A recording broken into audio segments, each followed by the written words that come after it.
उत्तराखंड के गुत्तू गांव में भारी भूस्खलन से 7 कमरों का आवासीय भवन पूरी तरह से ध्वस्त हो गया। मकान के अंदर पानी घुसता एक महिला और उनके बेटे ने समय रहते बाहर की ओर भागे।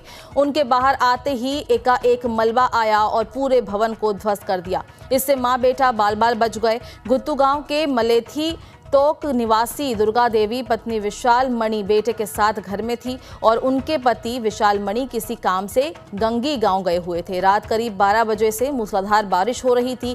घर में दुर्गा देवी और उनका बेटा था और रात लगभग 1 बजे उनके कमरे में अचानक से खिड़की के रास्ते पानी आने लगा।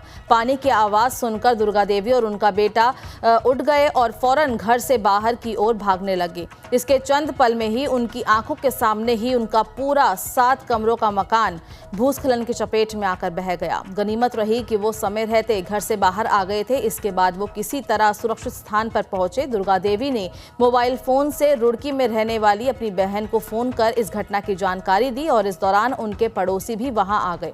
दुर्गा देवी ने बताया कि उनका पूरा मकान और सामान सब मलबे में दब गया है और किसी तरह उन्होंने और उनके बेटे ने भागकर अपनी जान बचाई है।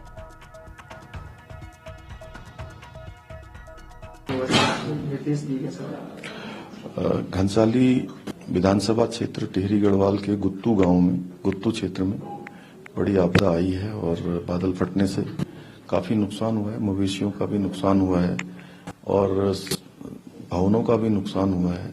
सड़क मार्ग का नुकसान हुआ है। अन्य सरकारी संपत्तियां, निजी संपत्तियां, बड़ा नुकसान हुआ है और वहां पर जिलाधिकारी को और आयुक्त को दोनों को कहा है कि तत्काल लोगों को जो जरूरत है, जो भी वहां पर सहायता है, वो उपलब्ध कराई जाए और लोगों को सुरक्षित स्थानों पर भेजा जाए।